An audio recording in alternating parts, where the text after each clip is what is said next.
Hello there sa aking mga ka-chicks. Kamusta naman kayo? Ay, sobrang namiss ko kayo. Ang tagal ko hindi nakapag-upload ng video. Diba? So for today's video, tayo ay bumalik dyan sa Shark Village with Ate Aliana and ka-chicks Aileen. Kasi nung araw lang na yan, nagkaroon kami ng time dahil kami ay nagkasabay-sabay na naman ng day off. So syempre, tayo ay nagplanong bumalik dyan sa Shark Village kasi isa yan sa pinakamagandang resort spa hotel na napuntahan namin. At syempre, na-amaze ang inyong ka-chicks Aliana dahil napakaganda ng bumungad na view sa kanya paglabas namin ng hotel. So ayan. At syempre, ang isa sa pinakamagandang part ng hotel na yan ay ang beach view. O diba? Ang isa sa pinaka-favorite part namin ni ka-chicks Aileen. O diba? Napakaganda ng view ng beach resort nila. Ay nako, sobra. Lalo na yan o. Ay, yung sunset. Ay, iba talaga ang saya na ibibigay ng dagat kasabay ng paglubog ng araw. At yung oras ng pagpunta namin dyan is around 4:30 PM. Kaya talagang sobrang perfect nung panahon. So, sobrang mainit dito ngayon. Pero nung oras na yan, parang nakisama siya.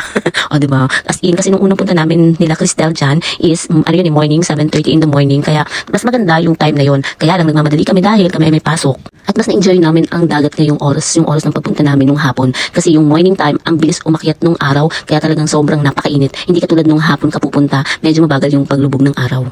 So ayan, lipat naman tayo sa kanilang pool area. Ayan, nagsasarado yan ng 6 PM. Kasi yan yung nasa mismong tapat ng hotel. Ayan, yung beach part nila is 6 PM din nagsasarado. At the same time, yung pool na yun, pang bata kasi yun. So ito yung pool na yan, yung pinakamalaking pool nila ang nagsasarado ng 8:00 ng gabi.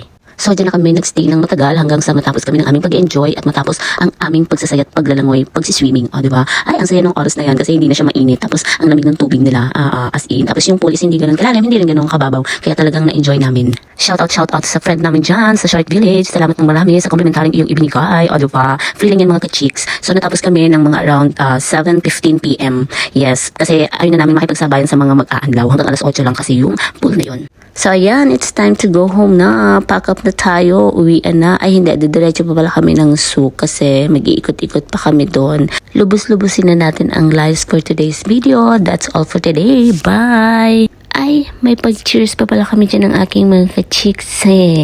Cheers today!